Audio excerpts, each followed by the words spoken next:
My wife denied me a birthday celebration saying I didn't deserve one. When I asked why, she said, "You're just a paycheck to me." The next morning, I skipped work and what I found at home was beyond humiliating. I used to think I had a pretty normal life. Nothing flashy, nothing exciting, but solid. I'm Lionel, 46, living in the suburbs of Indianapolis. Electrical engineer. Been at the same company for almost 18 years. I show up, I do my job, I come home. I've always liked routine. Predictability gives me peace. My wife, Sierra, is 44. We've been married for 17 years. We met at a Pacers game through mutual friends, and I still remember thinking how she just seemed to own the room. The kind of person who always had the right words, the sharpest line, the confident stare. She was magnetic. I was the opposite. Quiet, observant. Maybe a little boring if I'm being honest. But she said she liked that I listened, that I was stable. We had 2 kids. Maura's 14 now and already smarter than me. Jonah's 11 and obsessed with Legos and NASA. We had a house with a mortgage, a lawn that needed mowing, and the occasional argument over thermostat settings. You know, standard stuff. But things had changed. And if I'm honest, they'd been changing for a long time. It started subtly. Sierra became colder. She stopped doing the little things. No more asking how my day went. No more reaching out to touch my arm during dinner. She started staying up later, scrolling endlessly on her phone while I lay next to her, staring at the ceiling. I used to chalk it up to stress. The kids were getting older and more demanding. Being a stay-at-home mom is no joke. I figured she was just tired, worn down. I offered to help more, picked up dinner more often, suggested she take weekends to herself, even looked into hiring a cleaner for the house. She waved it all off. It wasn't just about her being tired. Something deeper was rotting beneath the surface, and I'd ignored the smell for too long. Then my birthday came around. It was a Thursday, March 7th. Nothing fancy planned. I didn't even expect much. Maybe a cake, a home-cooked meal, a card from the kids. Just something to acknowledge that I existed. Instead, I came home to silence. No decorations. No balloons. Not even a store-bought cake. The kids weren't even there. She'd sent them to her sister's house for a sleepover. Sierra was standing in the kitchen making coffee. Just her. Just silence. I stood there awkwardly, half laughing as I asked, "Did we forget what day it is?" She didn't laugh. Didn't even smile. Just said, "No, I didn't forget." I asked, "So nothing?" That's when she said it. Flat voice. No emotion. "You don't deserve a birthday celebration." It knocked the wind out of me. I thought maybe she was joking.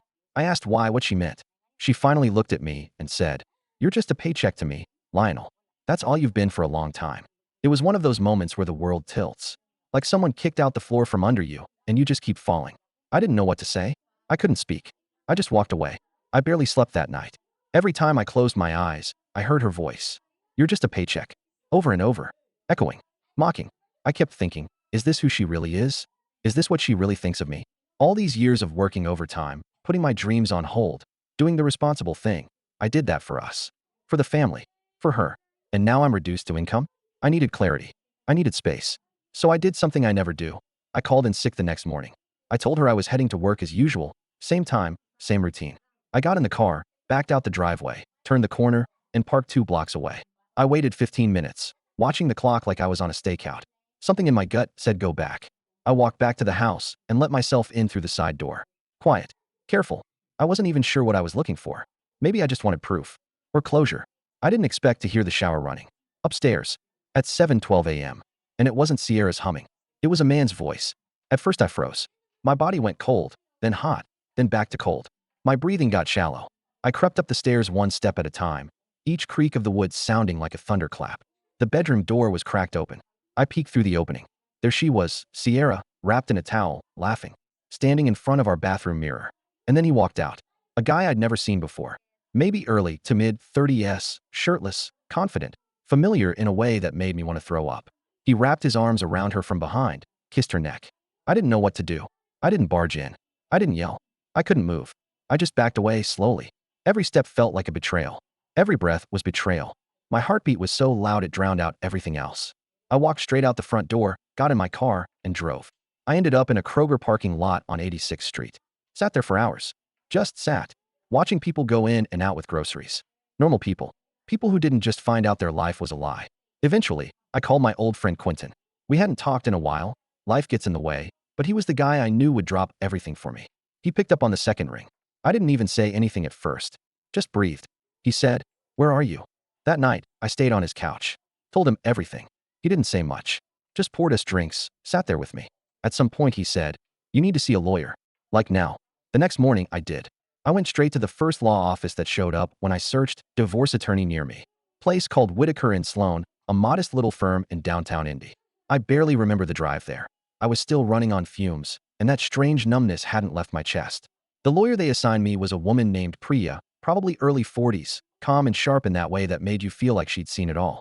I sat across from her, trying to keep my voice from cracking as I spilled everything. What Sierra said, what I walked in on, how long I thought something had been off. She didn't react much. Just nodded, took notes, occasionally asked questions. "Do you have proof of infidelity?" she asked. "I didn't record anything," I said. "But I walked in on her and the guy. He was in our house. In our room. Unfortunately, Indiana is a no-fault divorce state. That means we don't need to prove cheating for you to file. But it might help with custody if this impacted the kids." That hit harder than I expected. The kids. At that point, they didn't know anything. And I didn't know how, or if, I was supposed to tell them. We set the wheels in motion. Divorce paperwork. A plan for temporary custody. Documentation of our assets and accounts. It felt like trying to dismantle a house while still living in it. Every piece I took apart had a memory stuck to it. That weekend, I picked up Maura and Jonah from Sierra's sister's place. She tried to act normal when I came to the door, smiled like nothing was wrong, like she hadn't just detonated our marriage in the most humiliating way possible. I didn't respond, just said I was there for the kids. Maura got in the car, headphones already in. Jonah followed with a backpack nearly bigger than he was. They were quiet. I didn't know if that was good or bad. I just drove. I didn't take them back to our house. I took them to my brother Miles' place, where I'd been staying. It was cramped. He's a single guy with a 2-bedroom apartment, but it felt safe. Real. Honest. That night, Jonah asked if we were having a sleepover. I said something like, just hanging out for a little while, which was a lie I hated myself for telling. Maura didn't ask anything, but I caught her staring at me when she thought I wasn't looking. She was putting it together. She always had been quick. It took about 3 days before she cornered me while Jonah was in the other room building a Lego shuttle. "Is mom cheating on you?" I froze. She looked right at me. No anger, no tears. Just waiting. I sat down and took a deep breath. "Yeah," I said. "She is." Maura nodded slowly. She didn't cry, but her face changed. Hardened. "She's been acting weird for a long time," she said. I thought it was me. My heart cracked right then. "It's not you," I told her. "None of this is your fault. Not even a little." We sat in silence for a while. She leaned against me.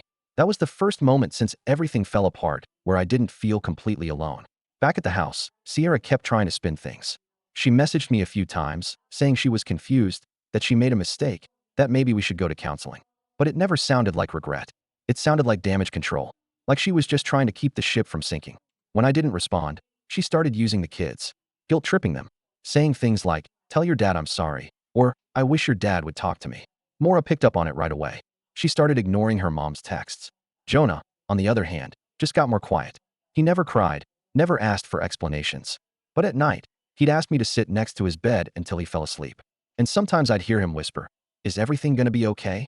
And I'd say yes, even though I wasn't sure if that was true. Meanwhile, I found out more about the guy. Wade. That was his name. Apparently, he was Sierra's personal trainer. She'd joined a gym a year ago, said she needed something for self-care. I encouraged it. I even bought her a smartwatch for Christmas to help her track workouts. Thought I was being supportive. Wade had a reputation at that gym. A smooth talker, known for getting a little too close to his female clients. Married women mostly. According to a woman Quentin knew from his neighborhood small world, Wade had even been fired from another gym for getting involved with a member's wife. So yeah, not exactly a mystery how this happened. But what crushed me was realizing how long I'd been replaced and how easily she'd lied. We went through the motions of separation over the next couple of months. Splitting assets. Custody schedules. I agreed to sell the house eventually, even though it slaughtered me. Sierra couldn't afford it alone, and I didn't want to live in a place that now made my stomach turn every time I stepped inside. The kids stayed with me most nights. Sierra had them on weekends, and even that was rocky. Half the time, she'd drop them off early or call and say something came up. Maura stopped packing anything when she went. She said, "It's only for one night. I'll survive." I started therapy. Court-ordered at first, but I kept going voluntarily. My therapist, Rena, told me something in the first session that stuck with me. She said, "Grief doesn't only happen when someone dies. It happens when the life you thought you had disappears. And that grief is real." And she was right. I was grieving the loss of a marriage, of a person I thought I knew, of years I would never get back. I didn't go back to our house. I left most of my things behind. Clothes, furniture, tools. Let her have it. I didn't want reminders. I didn't want ghosts. Instead, I focused on what mattered. I took the kids hiking. We watched old sci-fi movies and ate junk food. I showed Jonah how to change a tire. taught Maura how to drive in the parking lot of her future high school. We talked more, laughed more. Little by little, I started to feel human again. And just when I thought the worst was over, something else happened. About 3 months into the separation, I got an email from my HR department at work. It looked routine at first, a generic update about benefits enrollment, but something about the second paragraph made me pause. It said there had been a flagged discrepancy with the family health coverage. That Sierra had attempted to remove me from the insurance plan under a newly submitted household status form. Now, I'm the employee. The insurance is through my employer. There's no way she could legally alter that information without my consent. I called HR immediately, confused and admittedly a bit shaken. After being transferred twice, I got through to a woman named Dana in benefits. She confirmed that Sierra had called in and claimed we had finalized the divorce, and that she was now the head of household for coverage of the children only. She even gave a forwarding address that I hadn't heard of before. I told Dana that we were still mid-divorce proceedings. Nothing had been finalized. I hadn't moved any documentation and hadn't agreed to any changes. Dana apologized and said the changes would be reversed, pending verification. After that call, I sat at my desk for a solid 10 minutes, staring at the screen. I wasn't even mad. I was stunned. It felt like every week, a new layer of betrayal peeled back. It wasn't just the infidelity. It was this calculated effort to erase me from the equation. Like she was already rewriting the narrative, casting me out of my own family. I texted Sierra, asking why she tried to alter our insurance info. Her reply came a few minutes later. I thought it was finalized. Relax. It's not a big deal. Not a big deal. She was tampering with legal information, and I was supposed to relax. I forwarded the message to my lawyer. Priya followed up with a court order that same week to freeze all shared legal documents from being altered without consent. It was becoming clear to me, Sierra wasn't spiraling. She wasn't emotional or impulsive. She was methodical, strategic, cold. The way she handled the kids made that even more apparent. On her weekends, she started bringing Jonah to group activities where Wade just happened to be, birthday parties, school events, even a barbecue hosted by a mutual friend she never introduced me to during our marriage. Maura noticed. She told me Wade was always there, always hanging around their mom, sometimes even staying late at night. I asked her once, carefully, if he was ever inappropriate, if she ever felt uncomfortable. She just rolled her eyes and said, "He tries too hard. He talks to me like he's my camp counselor." She wasn't in danger, but she wasn't happy either. And Jonah? He started talking less again, kept to himself more. One night, he left a Lego instruction booklet on the coffee table. I opened it and saw a crumpled drawing tucked inside, a cartoon of our house split in two, with me on one side and Sierra, Wade, and Jonah on the other. The version of me had a tear coming from one eye. I didn't confront him. I just folded the paper, slipped it back in, and cried in the garage for 10 minutes. These were the moments people don't talk about in divorces. It's not just legal filings or dramatic confrontations. It's small heartbreaks. The stuff your kids don't say. The birthday you miss. The dinner where there's one chair too many. The echoes of laughter in an empty room. Still, I tried to be steady, present. I kept showing up for the kids. Made meals. Helped with homework. Took them to doctor's appointments and school events. I never badmouthed Sierra in front of them. Not once. Even though I wanted to scream sometimes. Then came the mediation session. It was the first time I'd been in the same room as Sierra since that morning I walked in on her with Wade. The lawyer's office conference room smelled like old paper and stale coffee. Sierra looked composed, even stylish. Like she was going to a book club meeting, not negotiating the dismantling of a family. She didn't look at me at first. Just sat there, flipping through her copy of the parenting plan. Priya opened with a summary of where things stood. Custody was still under negotiation, asset division was close to settled, the house sale was pending. Then Sierra spoke. "I'd like to request reduced visitation for Lionel," she said, as if she were ordering lunch. "Not because I think he's a bad father, but because he's emotionally volatile." I nearly laughed out loud. Priya leaned in and asked calmly, "On what grounds?" Sierra responded, "He skipped work. He lied about where he was going. He's been staying in someone else's home, his brother's, and I don't know what kind of environment that is. I just think it's best for the kids if they're somewhere more stable." I looked at her and finally said something. Quiet, but steady. "I skipped work one day. Because I found you in bed with another man. In our house. With our children's photos on the nightstand." The room went silent. Sierra didn't respond.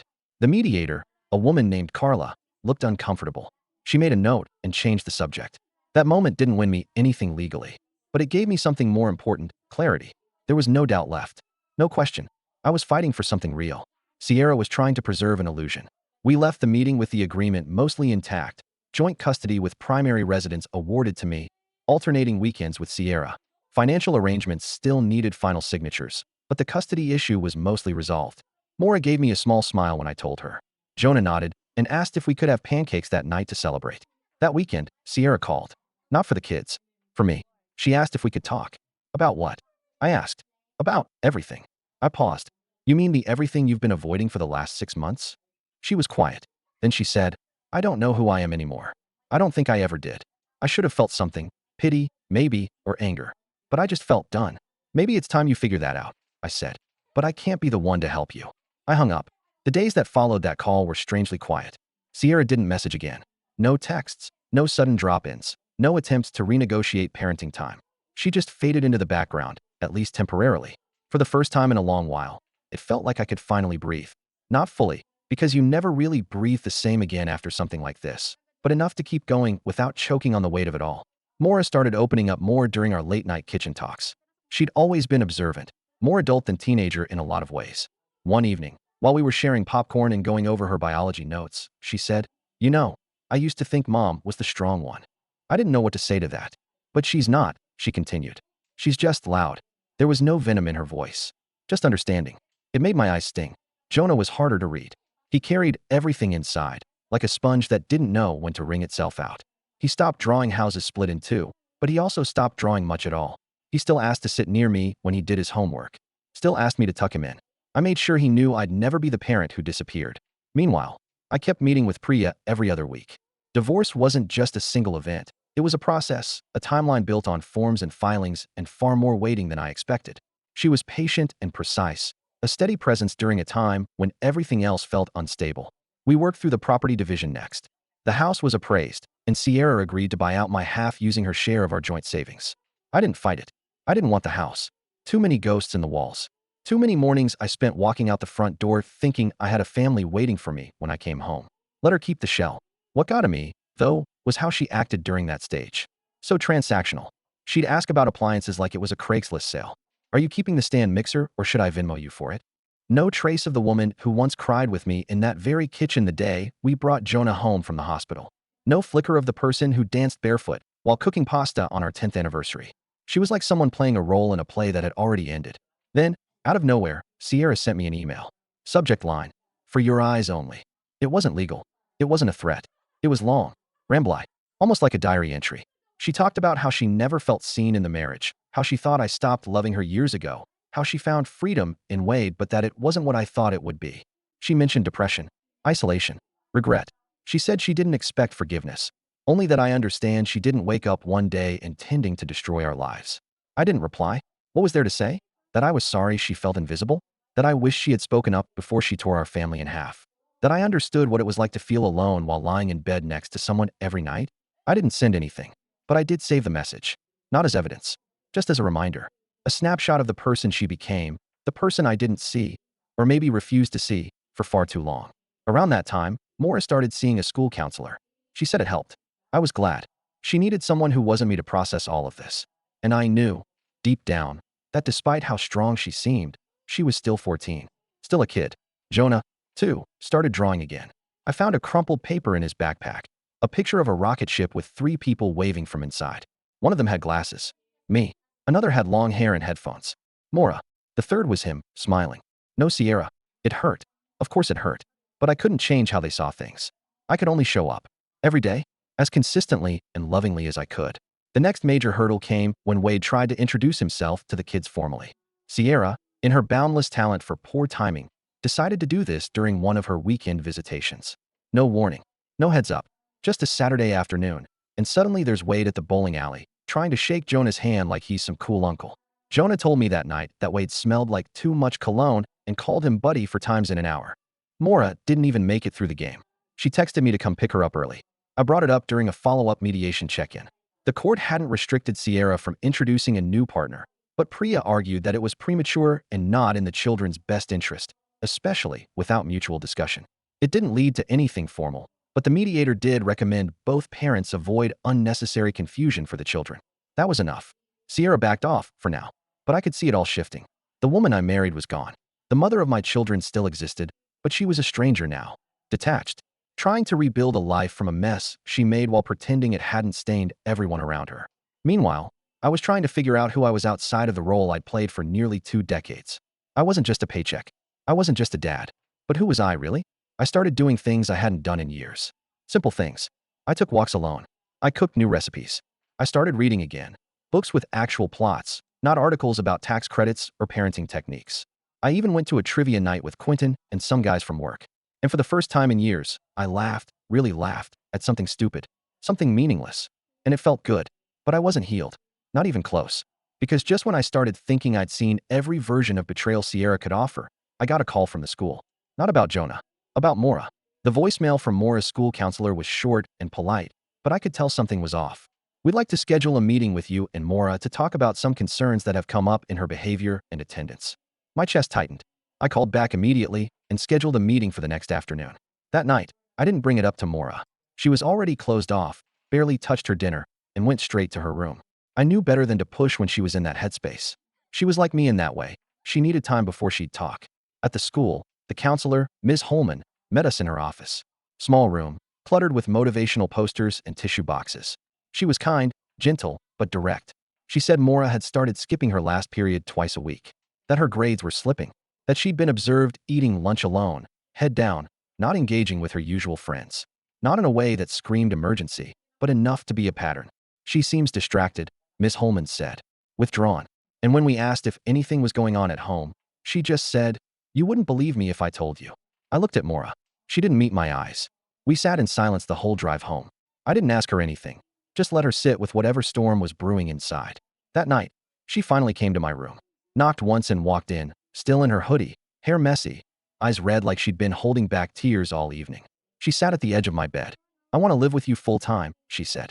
"I thought we already kind of were," I said gently. "No, officially. I don't want to go to Mom's anymore. I don't feel safe there." My heart dropped. Did something happen? She looked down, twisting the sleeve of her hoodie. Wade said something gross. To me. When Mom wasn't in the room. I froze. What did he say? He asked if I was going to grow up to look just like Mom. She swallowed. Then he winked. That was all I needed to hear. I called Priya that night, told her everything. We filed for an emergency modification to the custody agreement the next day. I didn't tell Sierra until we had the court date. And when we sat across from each other in that courtroom again, she didn't look like she had the upper hand anymore. She looked cornered. Priya laid it all out. The emotional instability. The inappropriate exposure of the children to a new partner. The comment Mora had repeated. The judge didn't take long. Primary custody was awarded to me. Sierra's visitation was suspended pending a psychological evaluation and review of her home environment. She wasn't banned from seeing them, but every visit would now be supervised. She didn't fight it. I don't know if it was guilt or exhaustion or just the realization that she had finally lost control of the narrative. After the ruling, she chased me down in the hallway. "Lionel," she said, breathless. I didn't know. I didn't know he said that to her. "You didn't know because you weren't watching?" I said. She blinked, mouth parted like she was searching for the right thing to say. "I didn't want to lose them," she whispered. "You didn't lose them," I said. "You gave them away." She didn't follow me as I walked out of the courthouse with Mora and Jonah, both of them holding my hands for the first time in what felt like years. I moved us into a modest new home not far from where we'd lived before, but far enough to feel like a clean start. Nothing fancy, 3 bedrooms, small yard, but it was ours. No ghosts. No lies. Mora began therapy. She started writing for the school newspaper, made new friends, even got accepted into a summer writing camp. Jonah joined a science club and practically built a solar system in our living room. There was laughter in our house again. Music. Peace. Sierra tried reaching out a few times. Polite messages. Updates about her therapy. Offers to help with school pickup or birthdays. I never denied her time with the kids once she was cleared for supervised visits. I even encouraged them to give her a chance to rebuild the relationship. Because the truth is, my revenge didn't come from taking the kids or winning in court. My revenge came quietly. It came from knowing that Sierra, who once told me I was just a paycheck, now had to watch from the outside as I built a stronger bond with our children than I ever had before. It came from being there for Jonah's first science fair win, from reading Mora's published article in the local teen magazine. It came from every hug, every "I love you, Dad," every Friday pizza and night we created without her. It came from living well. And the final twist? About a year after the divorce was finalized, I got an email from the gym Sierra had met Wade at. A membership renewal notice, sent to a shared email account we used to have. Curious, I logged in to see if she'd updated it. Instead, I saw a billing dispute for Wade's sessions. Turned out he had continued billing her credit card for months after they broke up. She filed a complaint. The gym sided with her, dropped him, and issued a partial refund. Wade was fired. Sierra tried to contest the refund through her bank, but it had already processed. Poetic, I thought. She traded a steady, present man for a walking red flag. And when he drained her finances, she couldn't even get that back without a fight. I didn't gloat. I didn't message her. I just deleted the email and went back to helping Jonah glue his cardboard Jupiter onto a wire hanger. Because real revenge isn't loud. It's not cruel. It's quietly living a life that proves the person who betrayed you underestimated everything about you. And it's showing your kids, through every choice, every day, that they were never the collateral damage. They were always the priority. Update. It's been 2 years since that birthday where it all started. I still don't celebrate it in the traditional sense. No cake, no party. But I do something small every year with the kids. This year, Maura cooked dinner. Jonah made a card. And for the first time in a long time, I didn't dread the day. I was just grateful. Grateful for what I survived. Grateful for who I became. And grateful for the silence that followed the storm.